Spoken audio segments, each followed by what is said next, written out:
Recruiting agencies ঐক্য পরিষদের আয়োজনে ইসি বৈঠক এবং ইফতার ও দোয়া মাহফিল অনুষ্ঠিত হয়েছে।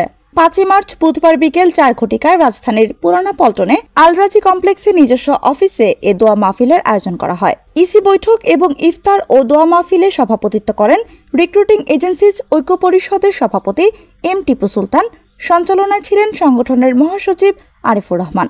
অতিথি হিসেবে উপস্থিত ছিলেন বাইরার সহসভাপতি আবুল বারাকাত ভুইয়া, বাইরা নেতা কে এম মোবারক উল্লাহ শিমুল, মোহাম্মদ মহিউদ্দিন, আবুল বাশার, আনোয়ার হোসেন ভুইয়া, মোহাম্মদ মহিউদ্দিন, ইকবাল হাফিজ, আতিকুর রহমান, মাহফুজুর রহমান, নাজিমউদ্দিন রাজীব, সহসভাপতি Anwar Hossain, Khurshed Alam, Shahriar Hossain, শান্তদেব Saha, Rafiqul Islam, Ayub Ali Majumdar, Mohammad Azad, Mostafizur Rahman, Hafizur Rahman, Taslim Alam Selim, M A Hannan Howlader, EMS সাগর সাজ্জাদ হোসেন, শাহিন মিয়া, মতিউর রহমান খান, নিজামউদ্দিন, জাকির হোসেন, রিয়াদ হোসেন, মাহমুদুল হাসান, রফিকুল ইসলাম সুমন, জহির হায়দার, মাহফুজ রহমান, সৈয়দ আহমেদ পলাশ, আদম আলী, দেলোয়ার তালুকদার, সঞ্জিতা সুলতানা, কলি বিশ্বাস, পারভিন সুলতানা প্রমুখ উপস্থিত ছিলেন।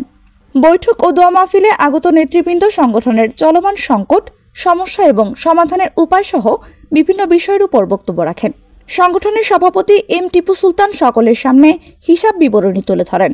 সবশেষে দোয়া মোনাজাত ও ইফতার গ্রহণের মাধ্যমে ইসি বৈঠকের সমাপ্তি ঘটে। আসলে বাইরাকে একদম আমাদের দেওয়ালের ঠেকার মতো অবস্থায় একটা স্বার্থন্যাসী গোষ্ঠী আমাদের এমন পর্যায়ে নিয়ে গেছে যে আমরা আসলে এখন ধাক্কা দেওয়া ছাড়া আর উপায় নেই। এবং সেই ধাক্কাটা আমি আশা করি রিক্রুটিং এজেন্সি ঐক্য পরিষদের মাধ্যমে আমরা শুরু করতে চাই।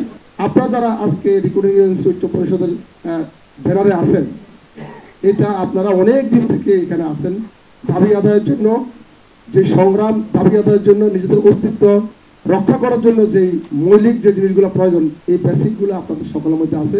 2018 সালে ড্রপবক্স কেন্দ্রিক এই সৌদিকে ড্রপবক্স করার জন্য সৌদি আরবের বাজারকে কুক্ষিগত করার জন্য যে ষড়যন্ত্র হয়েছিল, ওই সময়ও আমরা ওই সময়ের আমাদের শিমুল ভাই আহ্বায়ক ছিলেন এবং টিপু ভাই, আরিফ ভাই সহ এখানে অনেকে আছেন, তাদের নেতৃত্বে আমরা এই গভীর ষড়যন্ত্রকে রুখে দিয়েছি। আমরা অনেক ভাই বলেছেন, সত্যি আমরা সকলে ইউনাইটেড হয়ে একসাথে যে কোনো পদক্ষেপ নিতে হবে যাতে আমাদের ব্যবসাগুলি আমরা সুন্দরভাবে করে যাচ্ছি। আসলে যেহেতু পবিত্র রমজান মাস, আমরা আমাদের আমন্ত্রিত সম্মানিত অতিথিদের মুখ থেকে দু একটি কথা আমরা শুনতে চাই।